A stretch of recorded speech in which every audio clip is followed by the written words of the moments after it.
Sri Tanjung beda. Teroris.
.3 Radio Sri Tanjung Kebanggaan Banyuwangi. Selamat pagi, Assalamualaikum warahmatullahi wabarakatuh.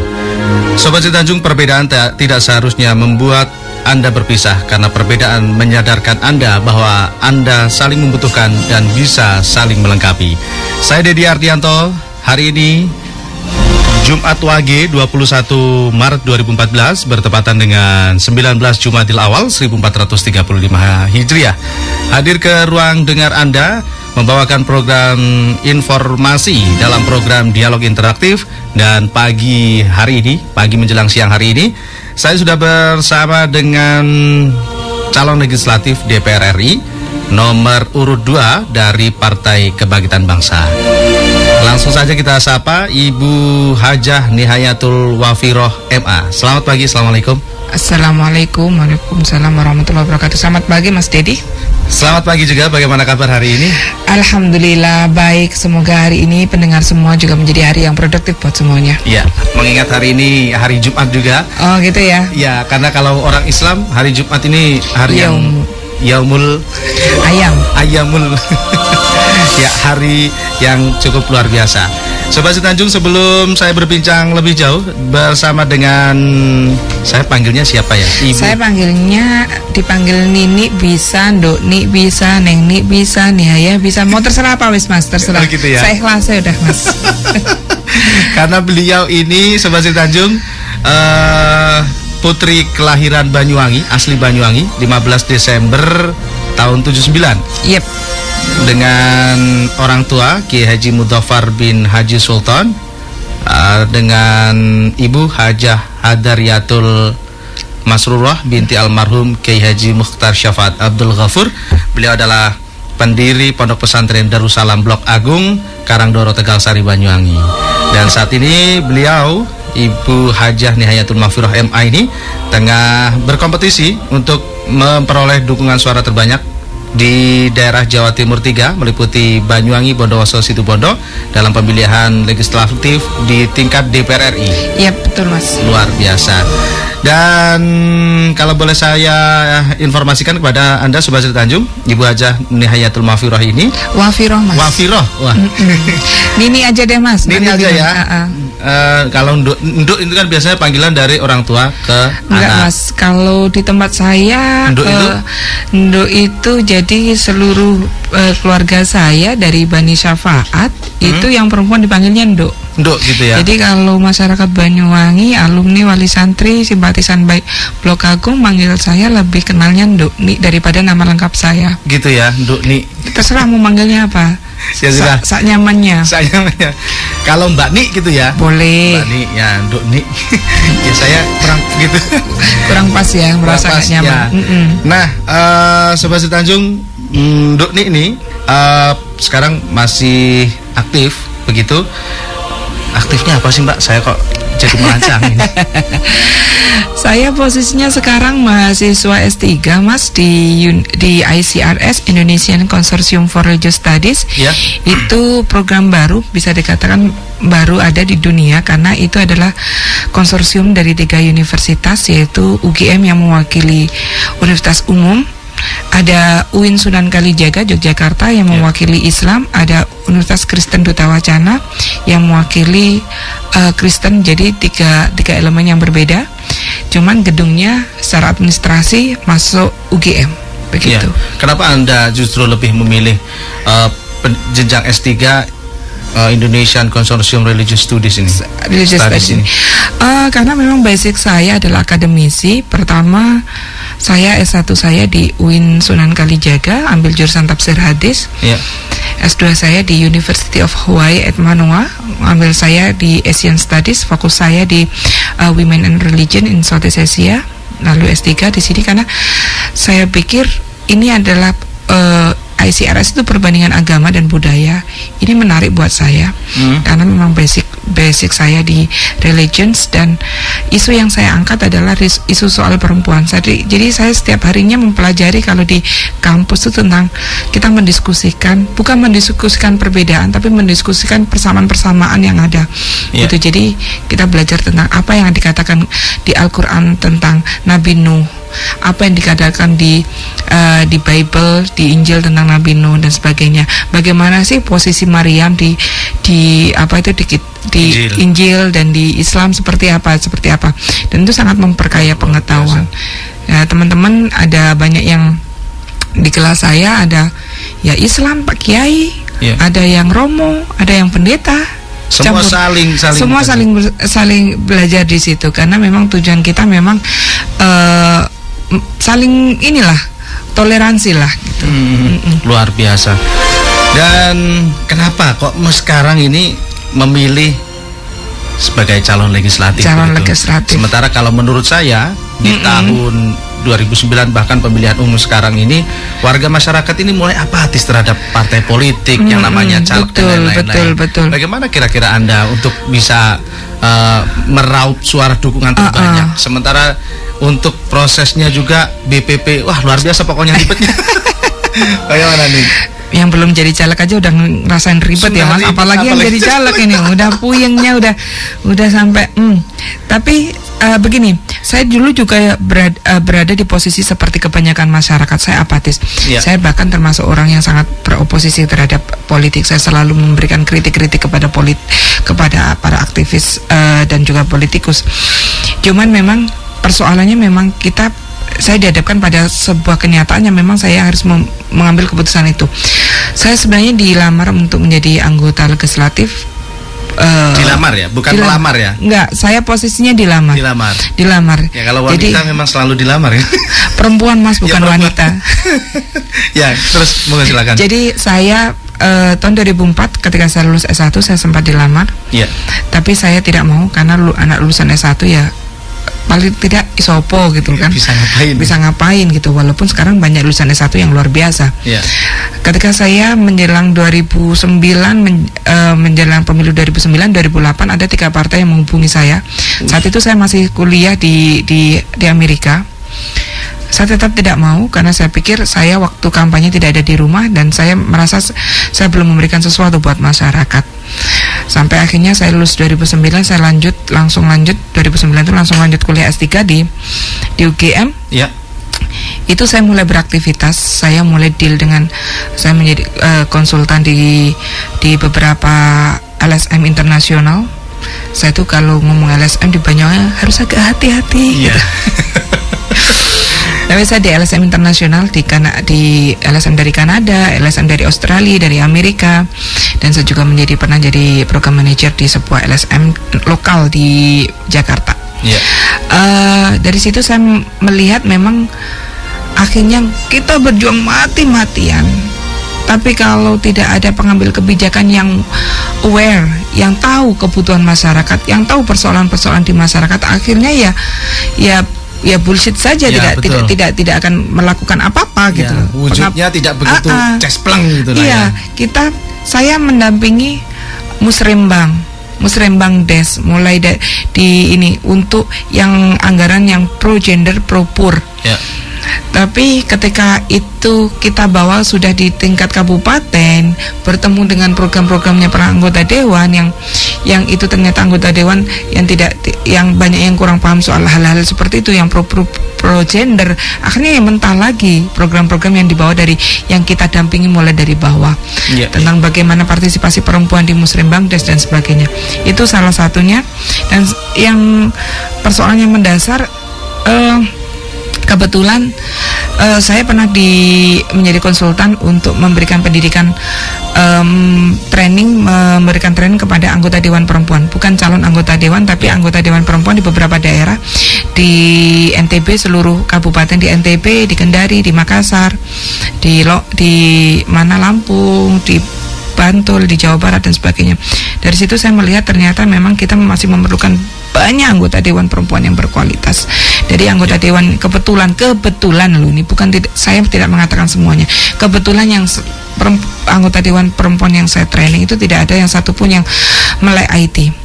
Melek IT. No one has email. Wes, luar biasa. Tidak yang mengenal email. Tidak ada yang punya email dan sebagainya. Jadi bagi saya memang sudah seharusnya perempuan ini kan caleg perempuan melek teknologi begitu ya. Caleg perempuan itu sulit posisinya, nggak seperti caleg laki-laki. Kalau caleg perempuan itu ketika dia mau maju dia harus dapat izin suami, dapat izin keluarga, apalagi secara finance biasanya perempuan tidak independen karena persoalan kultur dan sebagainya, jadi harus dapat izin gitu loh. Nah kalau kebetulan saya didukung oleh suami, didukung oleh keluarga besar saya, dan ya siapa lagi, akhirnya begitu. Ya, kenapa terus kemudian jatuhnya dari 3 partai ini yang dipilih Partai Kebangkitan Bangsa? Pertama memang secara budaya, saya dari asli Blok Agung, secara budaya kami sangat dekat dengan PKB. Dan saya melihat selama ini nuwun sewu yang ngopeni masyarakat, kita ngomong aja secara general, tapi secara general bahwasanya masyarakat Banyuwangi Nahdliyin kebanyakan, yang ngopeni Nahdliyin itu adalah PKB. Dan ketika saya memutuskan untuk maju menerima tawaran untuk menjadi anggota Dewan, otomatis target terbesar saya adalah menang. Saya tidak akan mungkin mengambil partai yang tidak menang. Iya. Tidak hanya setengah-setengah, gantung begitu ya. Saya tidak akan mungkin mengambil partai yang menang. Ada optimis menang. PKB akan menang tahun ini? Pasti. Apa yang membuat Anda begitu optimis jika PKB sekarang kita lihat aja indikasi bahwasanya suara Nahdliyin, suara masyarakat sudah jadi satu. Dan saya melihat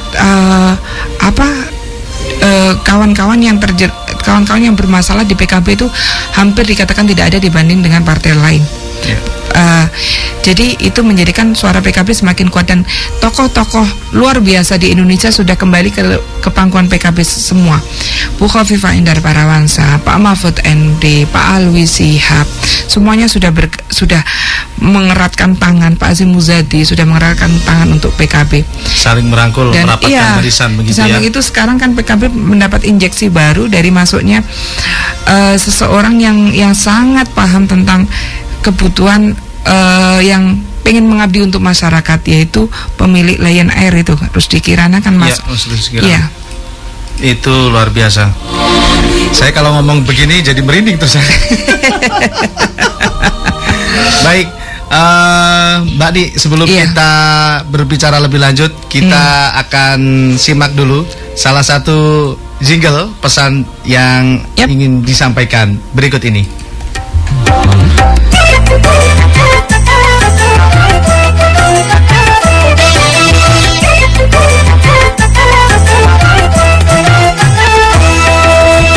Beli cabe ke pasar Surabaya, jangan lupa yang hijau warnanya. Jangan sampai kita salah memilihnya. Rame-rame yo coblos nomor 2. PKB mengabdi untuk bangsa dan juga bersama rakyat semua. Pilih saja di nomor urutan 2, kawan Hajani Hayatul Wafiro MA. Pilih saja di nomor urutan 2, kawan Hajani Hayatul Wafiro MA yang nomor 2 di urutan 2. Hajah Nihayatul Wafiro MA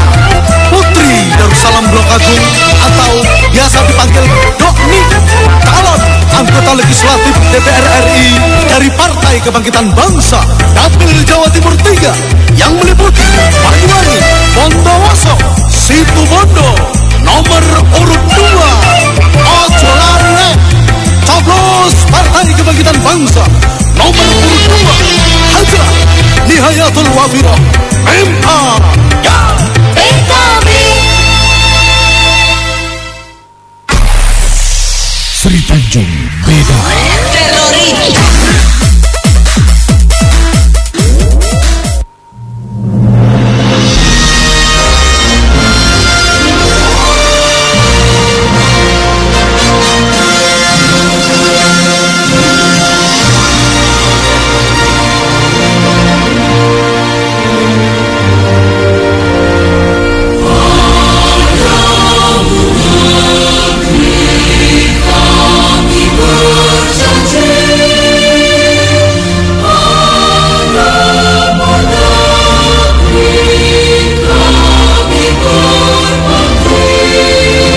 Seratus 102,3 Radio Sri Tanjung Kebanggaan Banyuwangi. Sobat Sri Tanjung, terima kasih Anda masih bersama saya Didi Ardianto dan masih dalam program Dialog Interaktif bersama dengan Ibu Hajah Nihayatul Wafirah MA.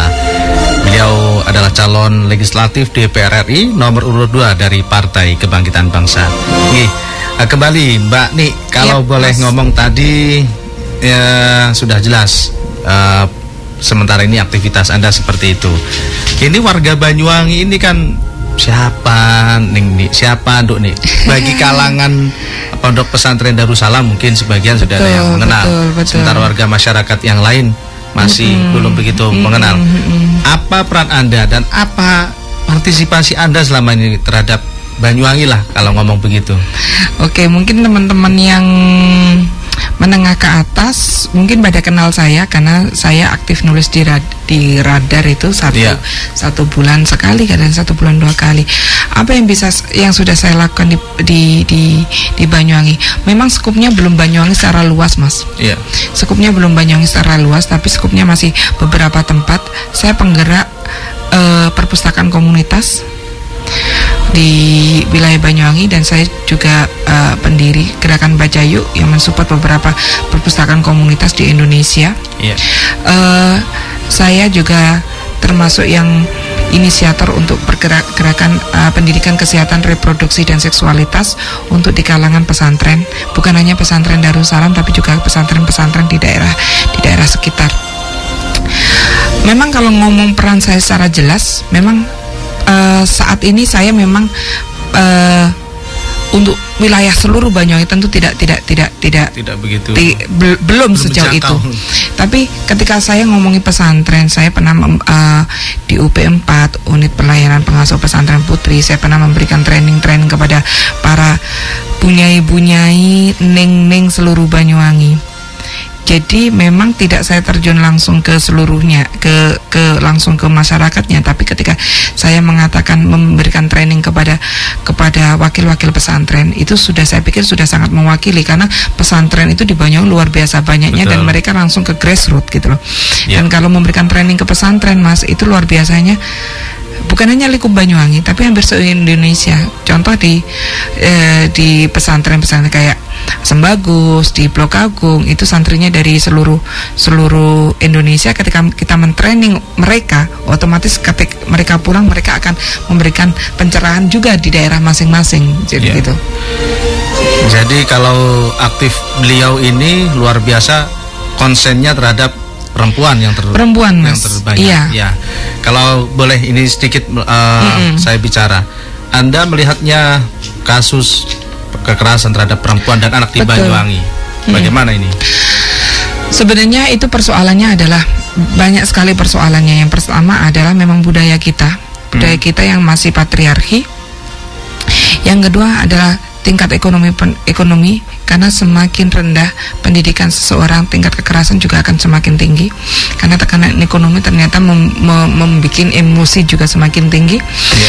Yang ketiga adalah pendidikan kita yang masih sangat ini.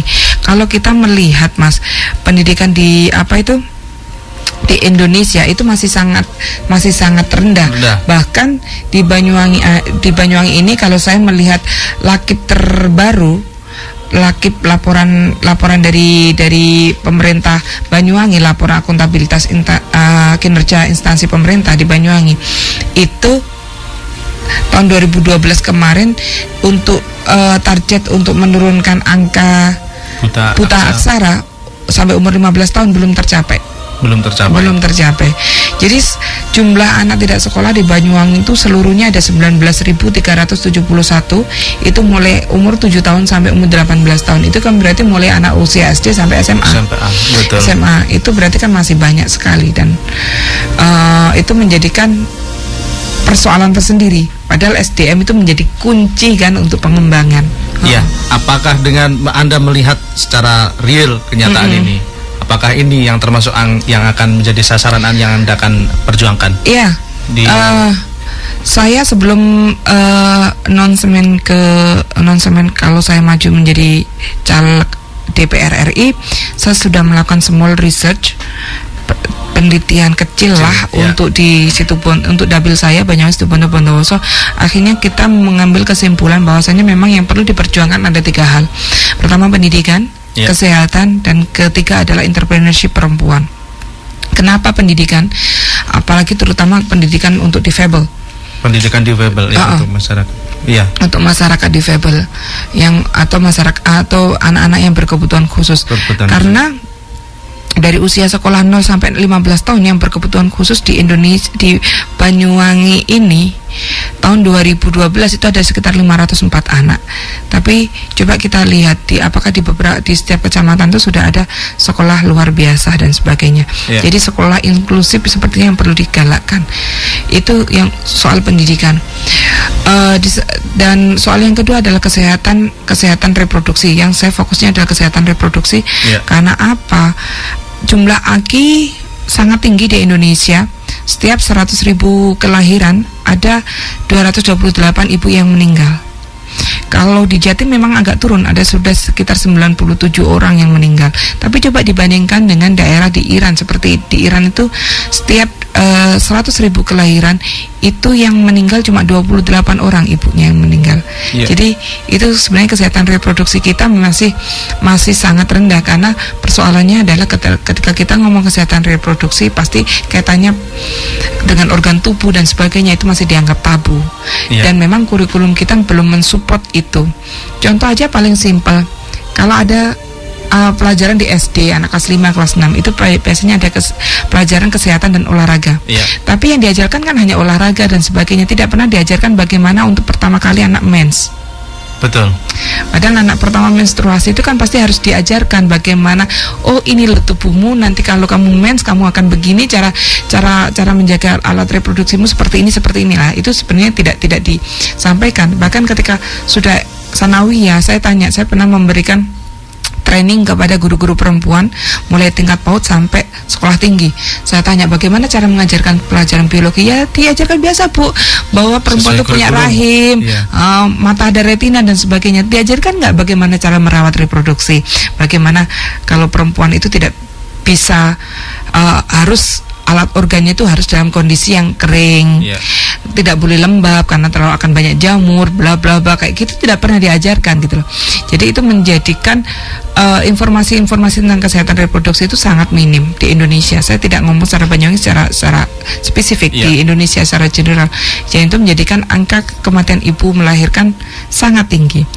Terus yang ketiga adalah entrepreneurship perempuan. Kenapa perempuan? Karena saya pikir Banyuwangi ini sangat membutuhkan itu. Banyuwangi itu menjadi supplier terbesar ketiga di Indonesia, di Banyuwangi yang untuk TKI TKW. Iya, betul. Setelah Malang dan Blitar, Banyuwangi.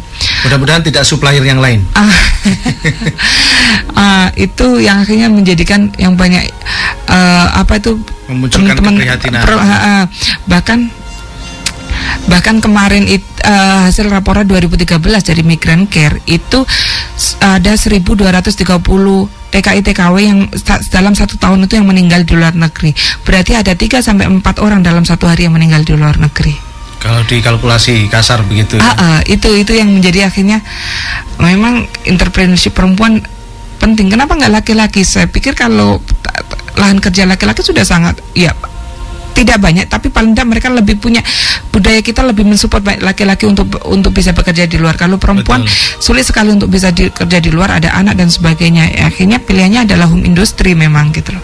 Home industry di rumah. Iya. Jadi kalau prinsipnya orang Jawa bilang mangan nggak mangal, sing penting kumpul ya ini. Mati tenan, Mas. Ya, baik Sobat Citanjung, kami buka line telepon 6311 bagi Anda yang ingin bertanya langsung bersama dengan Ibu Hajah Nihayatul Wafirah atau Nduk Ni. Bisa juga melalui layanan SMS kami di 085 336 33003 di 085 336 33003. Ketik nama spasi alamat spasi pertanyaan Anda. Dan saya akan kembali usai jeda pariwara berikut ini. Allah Subhanahu wa taala berfirman, "Wa'tasimu bihablillahi jami'a wa la tafarraqu." Bersatu padulah kalian di bawah tali Allah dan jangan bercerai-berai. Hadirilah tablik akbar dan konser rakyat dalam rangka Safari Indonesia Lahir Batin. Safari Indonesia Lahir Batin bersama bakal calon Presiden Republik Indonesia Bang Haji Roma Irama dan Soneta Group. Catat tanggal konsernya Rabu 26 Maret 2014 jam 1 siang di lapangan Maron Kecamatan Genteng Banyuwangi. Dihadiri Ketua PKB Bapak Haji Muhaimin Iskandar dan Haji Imam Nahrawi. Jangan lupa Rabu 26 Maret 2014 jam 1 siang di lapangan Maron Kecamatan Genteng Banyuwangi. PKB bangkit, PKB menang. PKB bangkit untuk menang.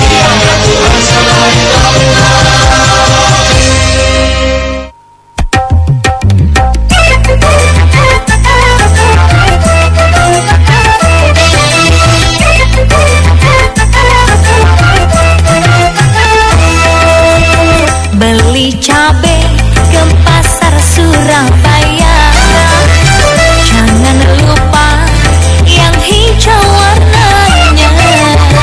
Jangan sampai kita salah memilihnya. Rame-rame yo coblos nomor 2. PKB mengabdi untuk bangsa dan juga bersama rakyat semua. Pilih saja di nomor urutan 2 kawan Hajah Nihayatul Wafirah MA. Pilih saja di nomor urutan 2 kawan Hajah Nihayatul Wafirah MA yang nomor 2 di urutan 2. Hajah Nihayatul Wafirah MA, Putri Darussalam Blok Agung atau biasa dipanggil Nduk Ni, calon anggota legislatif DPR RI dari Partai Kebangkitan Bangsa Dapil Jawa Timur 3 yang meliputi Banyuwangi, Bondowoso, Situbondo. Nomor urut 2, ojo lari, coblos Partai Kebangkitan Bangsa. Nomor urut 2, Hajah Nihayatul Wafirah MA. Ya. PKB Sri Tanjung beda.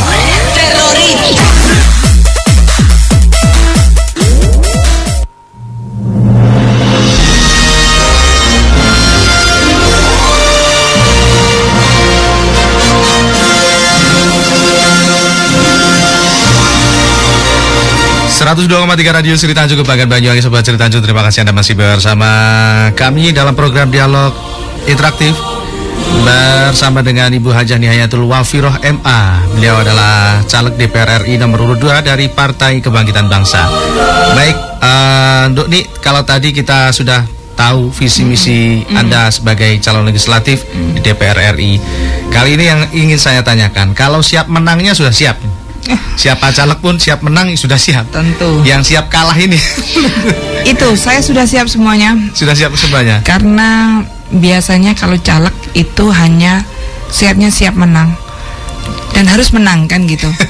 Tapi kadang-kadang Mereka tidak punya plan B, plan C. Bagi saya selalu meletakkan diri saya di zero position. Saya melakukan terbaik, pasti Tuhan akan memberikan yang terbaik gitu.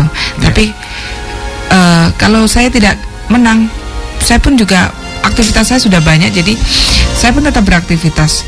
Jadi kalau ada yang tanya, kalau nggak menang ngapain gitu kan? Saya tahu kalau pertanyaan itu sebenarnya ingin menguji saya bahwa aktivitas saya, pengabdian saya kepada masyarakat tidak akan berhenti hanya persoalan caleg gitu loh. Karena sebenarnya saya sudah membangun aktivitas itu jauh-jauh hari. Betul, jadi tidak begitu depresi lah ya.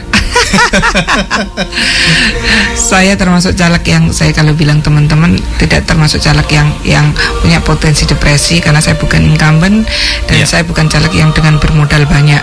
Begitu jadi tidak perlu hutang gitu kan, jadi tidak perlu depresi.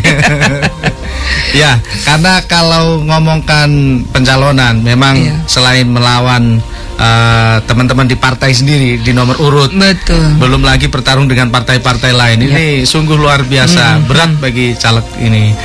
Ya mudah-mudahan itu tadi tidak depresi dan nampaknya sudah dipersiapkan betul. Kalau siap kalahnya, alhamdulillah sudah siap. Kompetensi beliau luar biasa. Nah, yang ingin saya tanyakan lagi ini, kalau visi misi Anda sudah jelas, siap kalahnya sudah jelas begitu. Sekarang yang ingin saya tanyakan, kalau Anda sudah berjuang mati-matian begitu kan, ya tidak mati betul lah. Artinya sudah berjuang keras, maksimal, sudah berjuang maksimal. Anda tidak terpilih dan Anda kembali beraktivitas, meneruskan pendidikan Anda, jenjang S3 juga masih berjalan. Tentu. Yang terfikir di pikiran saya selaku perempuan, bagaimana Anda mengatur jadwal untuk keluarga? Nah, ini yang biasa susah ini. Kebetulan ya, kita tahan dulu, ada yang ingin bergabung. Oke. Ya, selamat pagi, assalamualaikum. Waalaikumsalam. Ya, dengan siapa, di mana Pak? Saya Pak Herman di Belimbing Sari, Pak. Pak Herman di Belimbing Sari, monggo silakan, apa yang ingin Anda tanyakan kepada Doni? Begini, Banyuwangi ini kan luas dibanding Situbondo dan Bondowoso. Maka harapan saya Doni ini harus menang, karena mulai dulu waktunya tidak ada dari Banyuwangi. Harus menang. Iya, makanya saya harap Doni harus all out, jangan nanggung-nanggung kalau berjuang itu. Yang harus diperjuangkan menurut Pak Herman apa, Pak? Gimana? Yang harus diperjuangkan apa menurut Pak Herman? Yang harus diperjuangkan ya, pertama memang perempuan di Banyuwangi harus diperjuangkan, karena banyak perempuan yang menjadi WTS, Pak. Oh, gitu ya. Warung tengah sawah atau apa ini, Pak? Apa? WTS warung tengah sawah apa? Enggak, makanya lokalisasi itu kan perlu dibenahi. Dengan gitu. Kalau untuk di pusat nanti gimana lah bisa Banyuwangi terangkat, WTS berkurang, mereka bisa bekerja dengan baik. Yep. Ada saran kritik terhadap Doni ini, Pak? Saran saya jangan terlalu makan banyak-banyak, Pak, biar nggak terlalu gemuk ya. Oh, berarti tahu ini Pak Herman. Gitu aja Pak Herman. Matur nuwun. Assalamualaikum. Waalaikumsalam warahmatullahi wabarakatuh. Saya jadi mikir menebak-nebak siapa ini yang telepon. Ya, Doni mungkin bisa dijawab. Banyuwangi wilayah yang luas. Betul. Banyuwangi itu wilayahnya terluas se-Jawa. Ya, betul. Terluas se-Jawa, luar biasa sekali, dan potensinya yang luar biasa sekali. Dan itu yang menjadikan memang Banyuwangi memang sudah seharusnya memiliki wakil sendiri, wakil dari Banyuwangi. Situbondo itu DPT-nya cuma sekitar 500.000. Bondowoso itu cuma sekitar 400.000 dan Banyuwangi ada 1.200.000. Jadi Situbondo dan Bondowoso digabungkan itu masih kalah dengan Banyuwangi. Cuman sekarang memang wakil Banyuwangi sangat sedikit sekali. Ini berarti memang apakah potensi orang-orang Banyuwangi yang berpotensi tidak bisa mewakili, itu pertanyaannya. Yang kedua, apakah memang masyarakat Banyuwangi ini sudah tidak peduli lagi dengan wakil yang dari Banyuwangi gitu loh.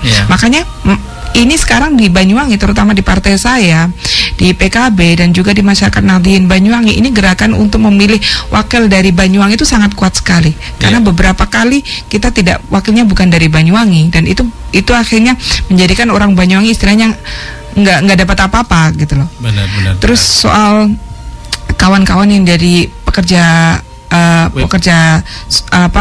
seks komersial PSK, sebenarnya saya sepakat kalau itu harus ditutup.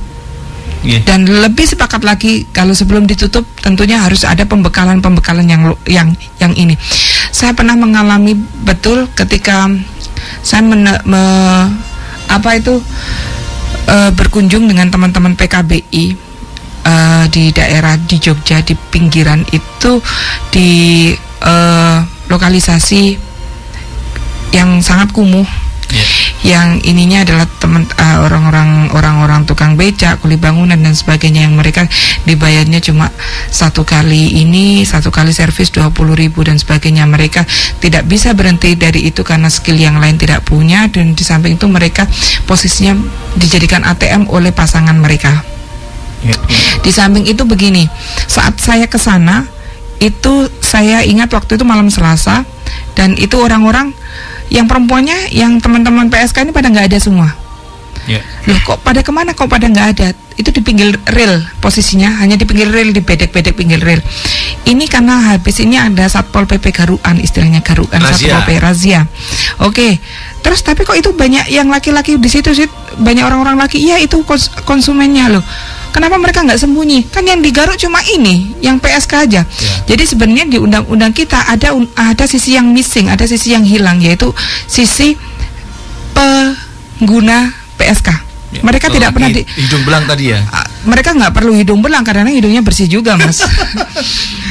Mereka tidak pernah mendapat sanksi apapun. Benar. Jadi di situ saya tuh ngeri. Jadi PSK Satpol PP datang menggerebek ini, yang perempuan tuh lari ketebukan kemana-mana.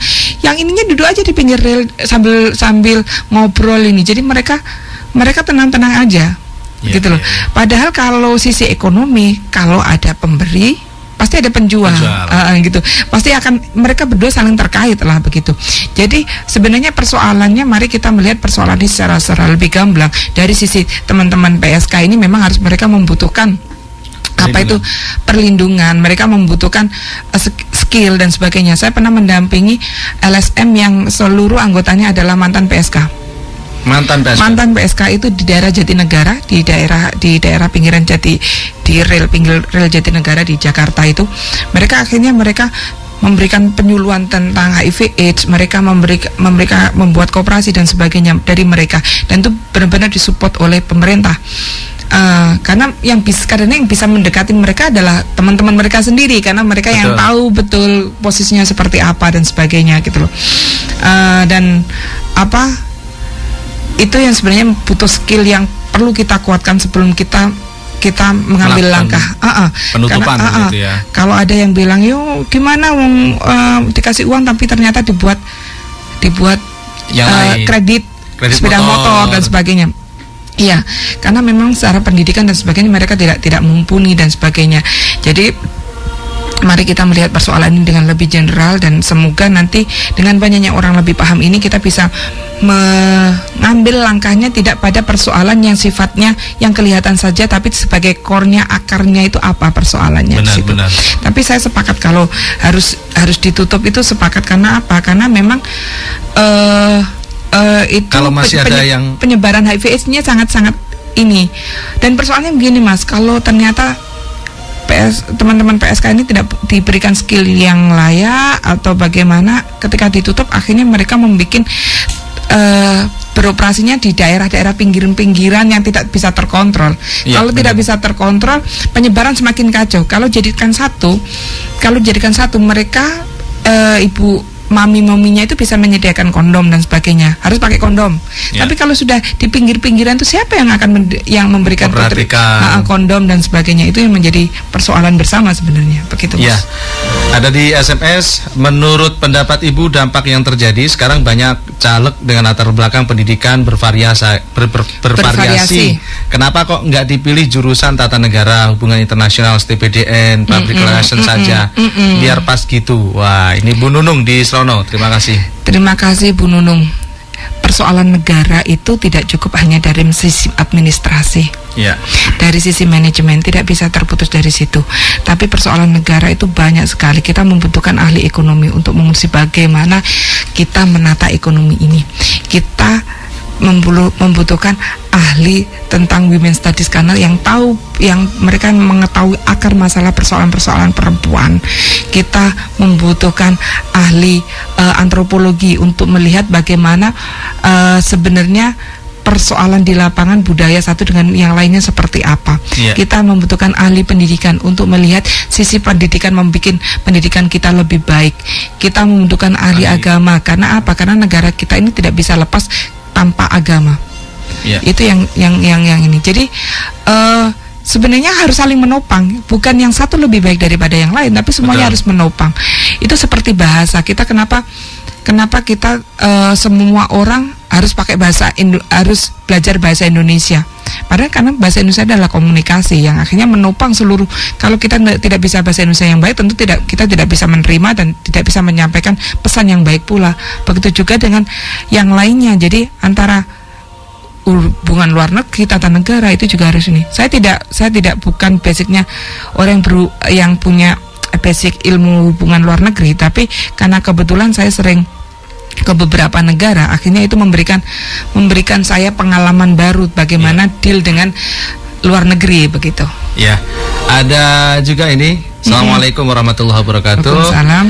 Dari Iva di Sempu, seandainya Ibu Hajah Nihayatul Wafiroh menang, bagaimana dengan sisi pariwisata Banyuwangi? Apakah juga tidak menjadi salah satu prioritas yang Anda akan kerjakan, dan adakah harapan kira-kira Banyuwangi bisa terkenal di dunia internasional? Saya tidak akan tentu semuanya pada dasarnya semuanya elemen, semuanya program harus kita angkat. Cuma memang kenapa saya memilih 3 hal tersebut, karena memang fokus saya, basic saya di situ. Makanya kita memang membutuhkan banyak orang yang bervariasi, program-program yang dari background pendidikan yang bervariasi. Karena kita memang yang akan kita raih itu banyak sekali. Tentu saya selama ini dengan di website saya, di media sosial saya sering sekali mengungkapkan potensi Banyuwangi seperti ini, potensi Banyuwangi seperti ini. Karena memang saya pikir memang Banyuwangi itu luar biasa. Ada pernah cerita suatu saat saya menjadi teaching assistant, asisten dosen di waktu itu di University of Hawaii. Waktu itu pelajarannya gender dan seksualitas. Saya mengatakan bahwa saya dari Indonesia. Dari Indonesia, mereka tidak tahu what is Indonesia gitu kan. Terus saya gambarkan pulau-pulau di Indonesia, terangkan ini Sumatera, ini Jawa, dan ini Bali. Oh ya, I have been Bali. Mereka kenalnya justru Bali ya? Saya pernah ke Bali, but I never been Indonesia. Loh, ya boy, kok gak tau neng Indonesia tapi tau neng Bali gitu kan. Jadi kadang-kadang mereka tidak sadar bahwa yang itu pernah juga suatu saat di kulkas, kan saya tinggalnya di dormitory di asrama mahasiswa. Di kulkasnya salah satu teman itu ada stikernya Jilen. Pelengkung. Saya tanya, oh, you have been Jilen ya? Ini dari kabupaten saya, ini dari Banyuwangi. Itu tempatnya kan, saya sama-sama orang selatan gitu. Itu tempatnya gini-gini. Enggak, saya enggak ke Banyuwangi kok. Enggak kok, ini bagian dari Bali, karena mereka ternyata dari negara langsung naik speedboat ke Bali, ke Pelengkung gitu loh. Jadi mereka tidak tahu Jilen itu bagian dari Banyuwangi lah. Itu sebenarnya saya harus menerangkan bahwa itu bagian dari Banyuwangi, kenapa harus lewat situ dan sebagainya. Itu yang menjadikan tantangan sendiri gitu. Ya, luar biasa.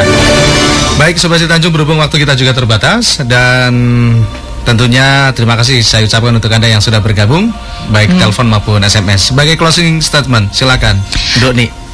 Teman-teman yang akan ingin mengetahui lebih jauh tentang saya, aktivitas saya, karya-karya tulisan yang sudah saya buat dan sebagainya, silakan kunjungi website saya www.nihayacenter.com www.nihayacenter.com. Ya kalau nggak ngerti www gitu ya. www gitu aja. Saya jadi ingat Mas ketika saya di Melbourne. Pas itu ada anggota DPR RI yang sedang kunjungan ke Melbourne. Ditanya, apa emailnya www. Ya, kalau orang Banyuwangi kan www masih TKI email kok www.com. Aduh, saya itu sampai gubrek ya. Jadi silahkan klik di website saya www.nihayacenter.com atau lewat email saya nihaya@nihayacenter.com, nihaya@nihayacenter.com, atau di call center saya, ini teleponnya saya yang megang langsung, nomornya 08585 144 0000, nolnya 4 kali.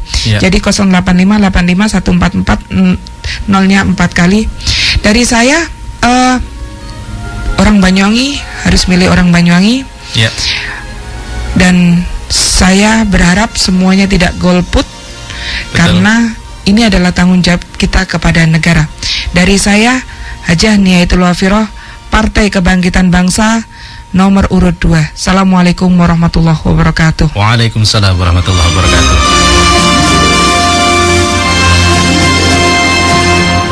102,3 Radio Sri Tanjung Kebanggaan Banyuwangi. Sobat Sri Tanjung, tuntas sudah perbincangan kita bersama dengan Ibu Hajah Nihayatul Wafiroh MA. Beliau adalah calon legislatif DPR RI dari Partai Kebangkitan Bangsa, partai dengan nomor urut 2. Dan kebetulan juga Ibu Hajah Nihayatul Wafiroh ini atau Ndokni ini nomor urut 2. Jadi nomor cantik 22. Jangan lupa 9 April 2014 coblos nomor 2 pada Partai Kebangkitan Bangsa. Dan Sobat Sri Tanjung, yang lebih penting, bagaimana calon legislatif ini akan memperjuangkan wilayah Banyuwangi sementara bukan asli kelahiran Banyuwangi. Terima kasih atas perhatian dengan kebersamaannya. Saya Dedi Ardianto. Selamat beraktivitas, selamat berprestasi, selamat berkreasi, dan terus tetap semangat. Wassalamualaikum warahmatullahi wabarakatuh.